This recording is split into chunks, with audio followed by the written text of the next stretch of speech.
After Dad's funeral, I went to my sister's son's first birthday party, and she announced that my son is the only grandchild, so he gets half of Dad's $900,000 house. She even showed me Dad's will. I said, "Oh, I see," and tried not to laugh. Because my dad had specifically written a codicil 18 months ago explaining exactly why Miranda would never inherit anything. My name is Elena Martinez. And at 31, I never expected to be dealing with inheritance fraud just 2 months after losing my father. Dad Robert Bob Martinez was 67 when a sudden heart attack took him while he was working in his garden.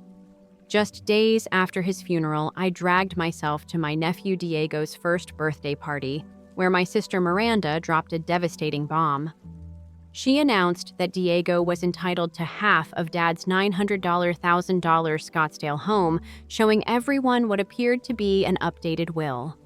What she didn't know was why I could barely hold back my laughter. Dad and I had always been close. After Mom died 5 years ago from cancer, we became each other's primary support system. I was building my career as a marketing director at a Phoenix agency, and he was enjoying retirement from his successful auto parts business. We'd have dinner every Sunday, and he'd often joke about how different his 2 daughters had turned out. I was the responsible one, graduated summa cum laude from Arizona State, worked my way up in marketing, bought my own condo in Phoenix. Miranda, 2 years younger at 28, had always been the wild child. While I was studying for my MBA, she was dropping out of community college to follow a band to California.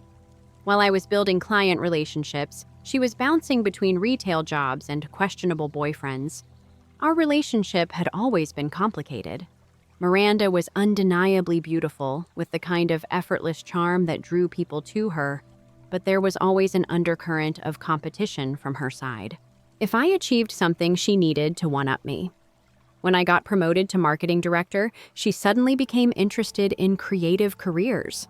When Dad helped me with a down payment on my condo, she complained for months about her apartment fishing for similar help. Dad tried to treat us equally, but Miranda's constant financial crises wore on him.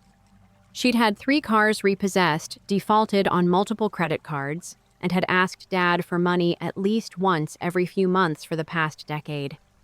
Each time he'd help her, but I could see his frustration growing.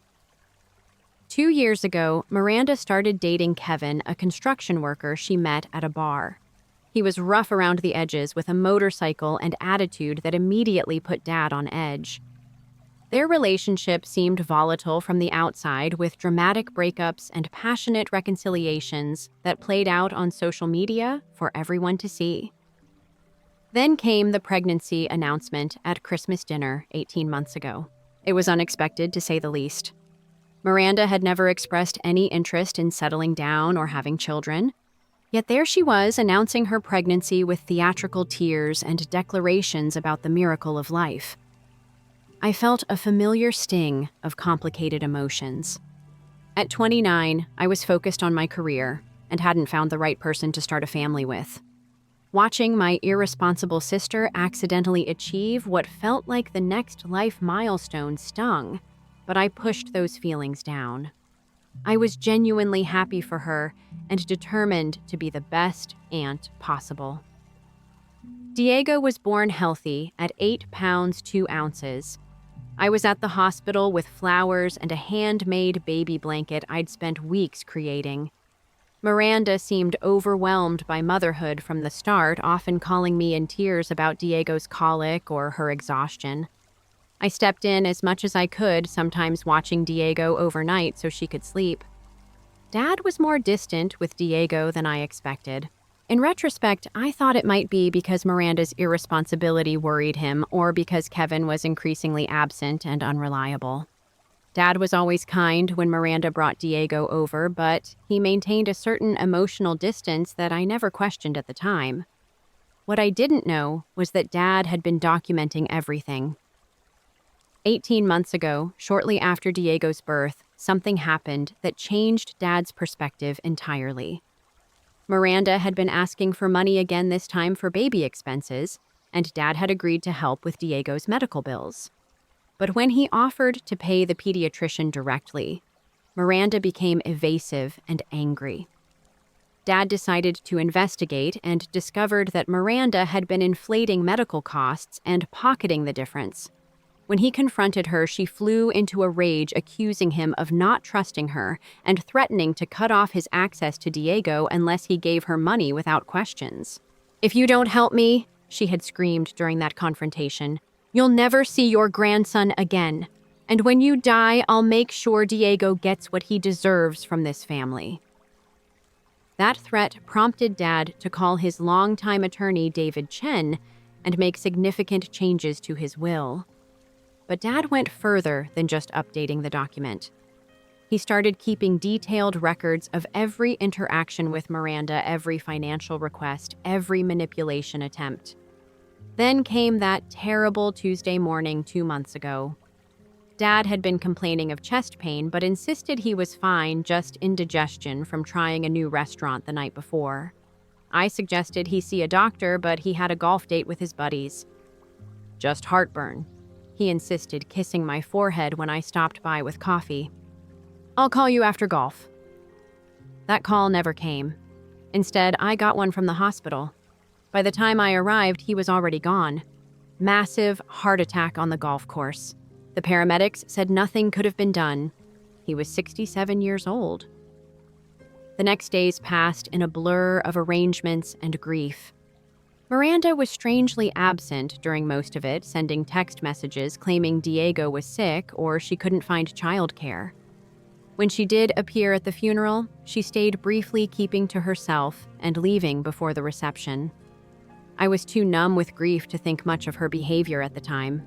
Our Aunt Carmen and Uncle Luis, Dad's siblings, handled most of the funeral arrangements while I struggled to function. 1 week after we laid Dad to rest, Diego's first birthday arrived. The last thing I wanted to do was attend a children's birthday party, but family obligations pulled at me. "Roberto would want you to go," Aunt Carmen insisted during one of her daily check-in calls. "He always said family comes first." So I found myself driving to Miranda's small rental house in a less desirable part of Phoenix, a wrapped gift on the passenger seat, and dark circles under my eyes that no amount of concealer could hide. I had barely slept since Dad died, spending nights staring at his empty chair at our Sunday dinner table, reaching for a phone to call him before remembering he was gone. I parked behind a line of cars and took several deep breaths before grabbing the gift and heading inside. No one should have to fake happiness so soon after losing their father, I thought, but I plastered on a smile and knocked on the door. Miranda's friend Jessica opened it, her eyes widening slightly at the sight of me. "Oh, Elena, you made it," she said, her voice oddly strained. She glanced over her shoulder before stepping aside. "Come in, everyone's in the backyard." The small house was decorated with blue and yellow balloons and streamers. A banner reading, "Happy First Birthday, Diego," stretched across the living room wall. I noticed a group of people I didn't recognize clustered in the kitchen whispering. They fell silent as I passed their eyes following me. In the backyard, more guests stood in small groups, plastic cups in hand. I spotted Aunt Carmen and Uncle Luis sitting awkwardly at a picnic table, looking uncomfortable. Uncle Luis stood when he saw me, relief washing over his face. "Elena," he said, embracing me. "We weren't sure you would come." "Of course I came," I replied, setting the gift on the designated table. "Where's the birthday boy? With Miranda?" Aunt Carmen said, not quite meeting my eyes. "They should be out soon for the cake." I mingled awkwardly, accepting condolences and deflecting questions about how I was holding up. Everyone seemed on edge, conversations stopping abruptly when I approached. I chalked it up to people not knowing how to act around someone who had just lost their father. After 30 uncomfortable minutes, Miranda emerged from the house carrying Diego on her hip. She was wearing a new dress I'd never seen before, her hair freshly highlighted.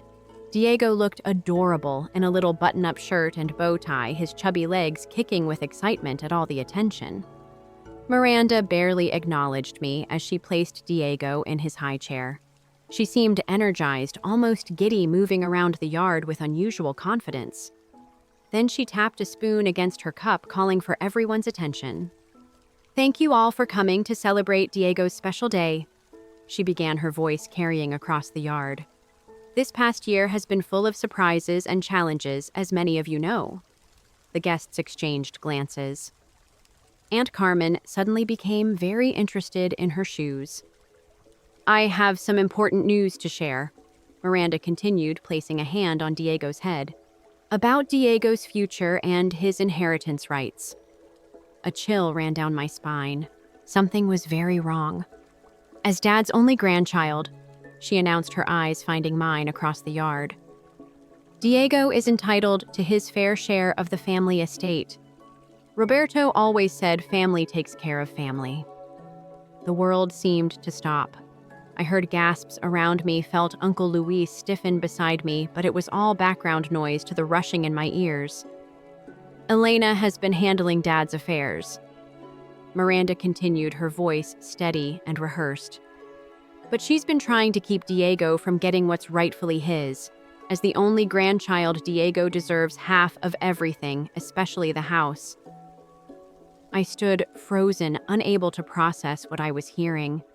My sister was claiming that her son was entitled to half of Dad's estate simply by being his only grandchild, ignoring the fact that wills don't work that way. But Miranda wasn't finished. She reached into her purse and pulled out a folded document. "Dad updated his will recently," she held up the paper. "This version makes it clear that Diego, as his only grandchild and heir, should inherit half of the house. That's $450,000 that belongs to my son." Every eye in the yard turned to me. I could see the pity, the morbid curiosity, the discomfort. Aunt Carmen and Uncle Luis looked stricken, and Uncle Luis was half standing as if unsure whether to intervene. And then, to everyone's surprise, including my own, I felt a smile tugging at my lips. Not a happy smile, but the kind that comes when something is so outrageously false that it becomes almost comical. I pressed my lips together, trying to contain the inappropriate laughter bubbling up inside me. "Oh, I see," I said finally, my voice calm and even. I took a sip of water to buy time, pushing down the urge to laugh in my sister's face. "May I see this will, Miranda?" Her confident expression faltered slightly.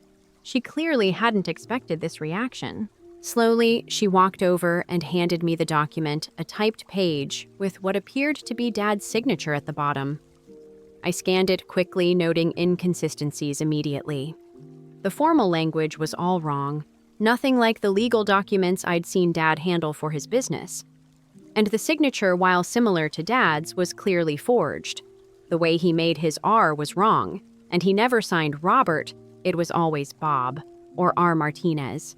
I carefully folded the paper and handed it back to her. "Thank you for sharing this with me. I think I need to go now." "That's it?" Miranda asked, confusion evident in her voice. "You're not going to say anything else?" "Not right now," I replied calmly, gathering my purse. "This is Diego's day. We can discuss this privately later."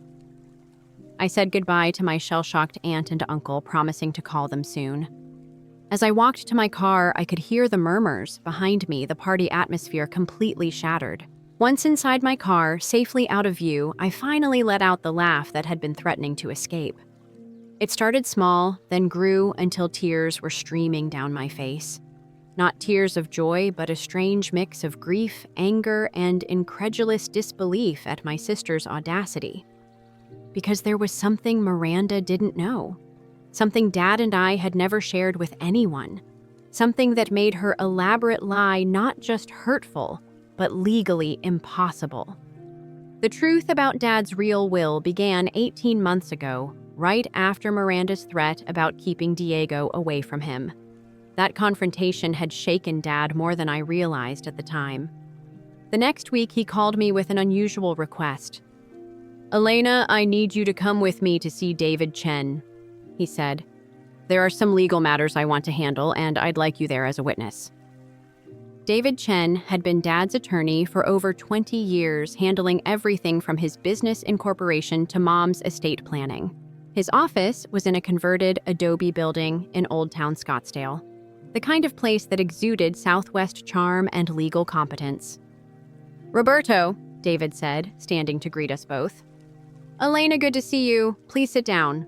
Dad explained what had happened with Miranda, the financial deception, the threats, her volatile relationship with Kevin. David listened carefully, taking notes and asking pointed questions about dates and specific incidents. "I want to update my will," Dad said finally. "But I also want to protect Elena and make sure Miranda can't manipulate the situation after I'm gone." What followed was the most thorough legal planning session I'd ever witnessed. David didn't just update Dad's will. He created a comprehensive estate plan designed to prevent exactly what Miranda was now attempting. The new will left everything to me with specific provisions for Diego's education and medical needs to be administered through a trust. But the key element was a detailed codicil that explained exactly why Miranda was excluded from inheritance.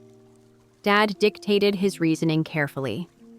"Miranda Martinez has demonstrated a pattern of financial irresponsibility, emotional manipulation, and threats to withhold access to family members as leverage for money.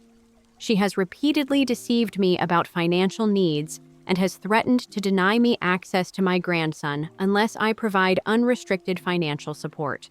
For these reasons, and to protect the interests of my estate and other family members, I specifically exclude Miranda Martinez from any inheritance rights."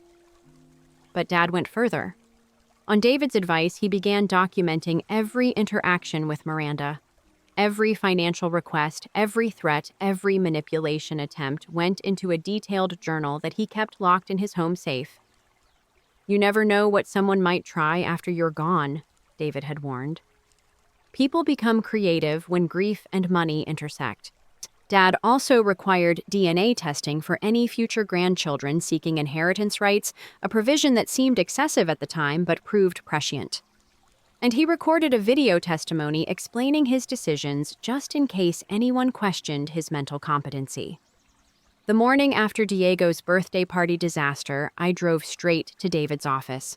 I'd called the night before and he'd agreed to see me immediately. "Elena," he said, rising from his desk as I entered. "I heard about what happened at the party. I'm so sorry you had to deal with that on top of your grief." I showed him the forged will Miranda had presented. David examined it with the same careful attention Dad would have appreciated. "This is an amateur forgery," he said finally. "The language is completely wrong for Arizona estate law and the signature is clearly fake. But the fact that she created this at all is deeply troubling." He pulled out Dad's real will and the supporting documentation. "Your father was very thorough," David said, spreading the papers across his desk. The real will, the codicil, explaining his reasoning, the journal documenting Miranda's behavior, and the video testimony. He even required DNA testing for any claimed grandchildren, which makes Diego's parentage irrelevant to inheritance rights anyway. "What should I do?" I asked. "I don't want to humiliate her publicly, but I can't let her spread lies about Dad's wishes." David leaned back in his chair. "First, we need more information. I recommend hiring a private investigator to understand Miranda's current financial situation. There's likely a specific motivation driving this fraud attempt." He recommended Maria Santos, a former Phoenix police detective who now worked as a private investigator. I agreed, and David made the call immediately. Maria arrived an hour later, a sharp woman with graying hair and a no-nonsense attitude that reminded me of the detectives on TV crime shows. She took detailed notes as I explained the situation, asking pointed questions about Miranda's relationship history, employment, and financial status. "I'll need a few days," Maria said when I'd finished. "I'll focus on her current financial situation and relationship with the child's father. People don't usually attempt inheritance fraud unless they're desperate." 3 days later, Maria called requesting a meeting back at David's office. When I arrived, both were reviewing documents spread across the conference table. "Ms. Martinez," Maria began once we were seated, "I've uncovered some concerning information about your sister's situation. According to her investigation, Miranda was in dire financial straits. She'd accumulated over $85,000 in debt spread across credit cards, personal loans, and medical bills for for Diego's ongoing treatments for a mild heart murmur that required monitoring. Her credit score was abysmal, and she'd been rejected for consolidation loans 3 times in the past month. She was also facing eviction. Her landlord had filed a notice giving her until the end of the month to pay 4 months of back rent or vacate the property. As for Kevin, he'd apparently abandoned Miranda and Diego 6 months ago, moving to Denver with a new girlfriend. He was supposed to pay $300 monthly in child support, but had sent money only twice since leaving. I also found these, Maria said, producing printouts of text messages between Miranda and her friend Jessica. She's been planning this inheritance claim for weeks. The messages were damning. Elena's always been Dad's favorite, but Diego changes everything. As the only grandchild, he deserves half of everything. That house is worth at least $900K now. The will is almost ready. My friend Carlos knows Photoshop and helped me find a sample of Dad's signature from an old business document online. It looks totally legit. Elena's had it easy her whole life. Time for Diego and me to get our share. Dad's gone, so who's going to argue? I felt physically ill, reading the calculated coldness of my sister's words. This wasn't just opportunism, it was premeditated fraud designed to capitalize on my grief. There's more, Maria said gently. I looked into Kevin Martin, Diego's father. He has a history of domestic violence charges and currently has warrants for unpaid child support in Colorado. Miranda may be better off without him, but his abandonment has clearly created financial desperation. I sat in stunned silence, trying to process everything. My sister wasn't just desperate, she was willing to destroy Dad's memory and tear apart our family to solve her financial problems. What are my options? I asked, looking between David and Maria. David removed his glasses, cleaning them slowly. You could file criminal charges against Miranda for fraud and forgery. Given the amount of money involved, she could face significant jail time. He paused, seeing my distress. Or we could handle this privately. Confront her with the evidence, require her to retract her claims, and work out an arrangement that protects Diego without enabling Miranda's behavior. I left the meeting with a heavy heart and a folder full of evidence. That evening, I called Dr. Rebecca Kim, the grief counselor I'd been seeing since Dad's death, and scheduled an emergency session. In her calm, plant-filled office, I unloaded the entire situation. I'm so angry I can barely see straight, I admitted. But Diego is just a baby. None of this is his fault. And despite everything, Miranda is still my sister. Dr. Kim listened attentively, asking occasional questions about my relationship with Miranda throughout our lives. It sounds like this pattern of manipulation and entitlement has existed since childhood, she observed. The current situation is an escalation, not an anomaly. What would you do? I asked desperately. I can't tell you what decision to make, she replied. But I will say that compassion doesn't mean allowing yourself to be victimized. You can be kind while still establishing firm boundaries and consequences. After much reflection, I decided on a course of action.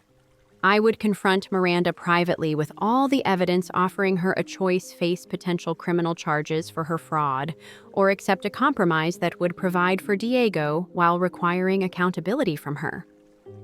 With renewed determination, I called Miranda the next morning. We need to talk about the will, I said when she answered. Can you come to my condo tomorrow afternoon? Just you know, Diego. I knew you'd come around, she replied, sounding smugly satisfied. I'll be there at 2. I spent the morning preparing for Miranda's visit, arranging documents in logical order, and setting up recording equipment on David's advice. Arizona is a one-party consent state, so I could legally record our conversation without her permission, but David recommended being transparent.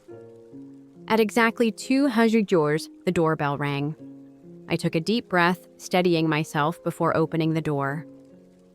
Miranda stood there, looking polished, in a new outfit, her confidence evident in her posture. Come in, I said, leading her to my living room where I'd set up 2 chairs facing each other with a coffee table between them.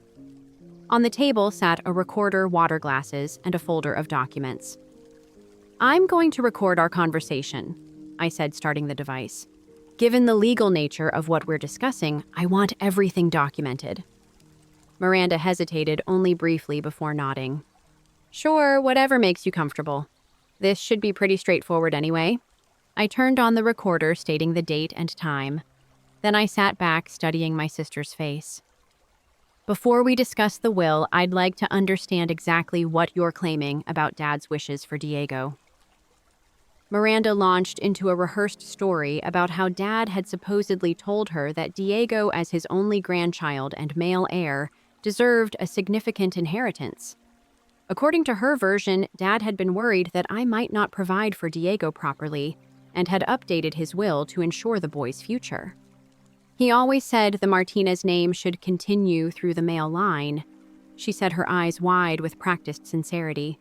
"Diego represents the future of our family. Dad wanted to make sure he was provided for." I listened without interrupting, noting the inconsistencies in her story and the details that contradicted what I knew about Dad's actual views on gender equality and inheritance. When she finished, I began asking specific questions. "When exactly did Dad tell you about updating his will?" I asked. "About 6 months ago," she replied quickly, "when Diego was learning to walk." "And who witnessed this conversation?" She faltered slightly. "It was just the two of us. He said it needed to be private." "What lawyer did he use for this supposed update?" He handled it himself. Dad was always independent about legal stuff." I continued with increasingly specific questions about Dad's alleged statements, the timing of the will update, and the witnesses to his signature. Miranda grew increasingly flustered, her answers becoming vague or contradictory. "Why does any of this matter?" she finally snapped. "The point is that Diego is Dad's only grandchild, and the will proves Dad wanted to provide for him." "Actually," I said calmly, opening my folder, "both of those claims are demonstrably false." I set Dad's real will on the table, prepared by David Chen, filed with the court. "It leaves everything to me with a trust for Diego's medical and education needs." Miranda blanched, skimming the notarized pages. "This could be fake." "It's not. David will testify. It's already in probate." I slid over the codicil. "This explains why you were excluded your financial manipulation threats involving Diego and a pattern of reckless behavior." She tried to rally. He was confused, angry. "Families fight. This isn't what he wanted." "The will you waived at the party is a forgery," I said. "David's flagged the inconsistencies. Signature analysis will confirm it. Fraudulent wills are a felony." Then I laid out everything: Dad's journal, your texts with Jessica planning the scheme, Maria's report on your debts, and Kevin's disappearance. "We know it all, Miranda. The question is, what happens next?" Silence. Then real tears. I didn't know what else to do. "Kevin left. We're being evicted next week. Diego's bills keep coming. I can't afford groceries. So you smeared Dad and forged documents." "I was desperate," she snapped. "You have your career, your condo, his inheritance. I have a sick baby and debt. Try choosing well while drowning." I softened. "Dad knew you were struggling. That's why he set up the trust for Diego, not to enable you." I switched off the recorder. "I could press charges. I won't for Diego." She looked up wary. "Here's the deal," I said. "You confess to the family and in writing. You admit the forged will and the manipulation. You apologize to me and to Dad's memory. In exchange, I'll set up the trust as Dad intended, help you find stable housing and work. Conditions: therapy, financial counseling, steady employment, and my involvement in Diego's care. Break the terms, support ends." "I don't deserve this." "You don't. Diego does," she agreed. We'd meet David the next day to formalize it. She'd confess at a family dinner. The dinner was tense. Aunt Carmen and Uncle Luis sat stiffly as Miranda, pale and small, said I lied about the will. I forged it.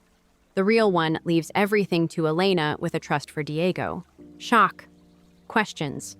Then Miranda's blunt truth: debt, Kevin gone, eviction. Sympathy flickered, but Uncle Luis said, "You tried to defraud your sister while she grieved." I outlined the agreement. Aunt Carmen murmured, You won't press charges. I could, I said. I'm choosing not to for Diego. I set boundaries, no more bailouts, no excuses. Respect the distance between Miranda and me. Consequences matter. Miranda nodded. They always fixed my messes. It didn't help. Reluctant acceptance followed. We scheduled the paperwork. Months passed. The trust covered Diego's care. His heart murmur stabilized. Miranda kept therapy, took a steady admin job at a pediatric clinic, learned to budget. We were cordial, not close. I saw Diego often. I joined a grief group that became a lifeline, launched the Roberto Martinez Scholarship Foundation, and slowly let a kind school counselor named Alex into my life. A year after Dad died, marigolds he'd planted lit the garden. The family adjusted to boundaries. Miranda was steadier. Diego thrived. I'd learned what Dad had modeled love protects, but it also sets limits. If you face betrayal at home, guard yourself with documentation and boundaries. People who love you will respect both. Family loyalty isn't accepting abuse, it's accountability. Dad knew that when he updated his will and kept records. His last gift wasn't just an estate, it was a way to keep me safe when he couldn't. Diego will know his grandfather through stories and the foundation. He'll learn love isn't only giving, it's learning to stand up, face consequences, and choose better. Have you ever had to draw a hard line with family? Sometimes love means saying no. Here's what I really think. After all this, family is not a ticket to cheating. Love without boundaries only turns love into leverage. Withholding evidence isn't petty, it's self-protection. If my dad hadn't kept careful records, I might have become the bad guy in my own story. I've also learned that compassion and consequences can coexist. I can protect Diego and still hold Miranda accountable. Calm facts and paperwork trump public drama. What I thought I was doing was keeping the peace, but it turned out to be conflict avoidance. Creating peace and maintaining a facade are two different things. Forgiveness isn't a door that swings open, it's a lock that's been tested over time. Therapy isn't a punishment, it's a tool for Miranda and for me. I no longer owe anyone access if they've ever weaponized my pain. And strong people need safety nets too. My bereavement support group kept me from hitting rock bottom. Ultimately, true love sets boundaries. Fear of others' reactions just gives in by default. Lessons I learned. Start documenting early, calmly, and consistently. Memories fade, paperwork doesn't. Separate child support from adult indulgence. A trust does that. Prepare a legal strategy before engaging in emotional dialogue. Important conversations should be recorded legally with a date and time. The future will thank you. Hire a private investigator to get to the bottom of things, not to show off. Public humiliation rarely changes behavior. What does is clear conditions and enforceable commitments. Boundaries must have consequences, and you must follow through. During a season of mourning, avoid making big decisions until you have solid evidence. A legacy is bigger than money. Build a mirror structure fund scholarship to protect those left behind. And don't forget to build a support network. You don't have to be good at it alone. Here are some questions I want to ask you. Where is the line between helping your family and funding bad habits? When someone fabricates a will, is not suing a person compassionate or defensive? What level of evidence do you need before confronting a sibling? Text messages, witnesses, or an investigative report? Where I live, would you settle like I did or file a criminal complaint, and why? How do you protect an innocent child without inadvertently rewarding a manipulative adult? Have you ever mistaken keeping quiet for making peace? Are there boundaries you wish you had set 5 years ago? When your parents' wishes go against the comfort of your family, who do you honor first? Is forgiveness a decision, a process, or both? And when does it begin? What is the minimum level of accountability you need to see before rebuilding trust? In your crisis, who are the validators, anchors, and uninformed truthers? What do you value more, being understood by your family or keeping your own peace of mind? Will you have a coming out in front of the whole family or deal with it privately? What is your plan to protect your heirs from future manipulation? And if you were Diego of the future looking back today, what would you want Aunt Elena to do right now?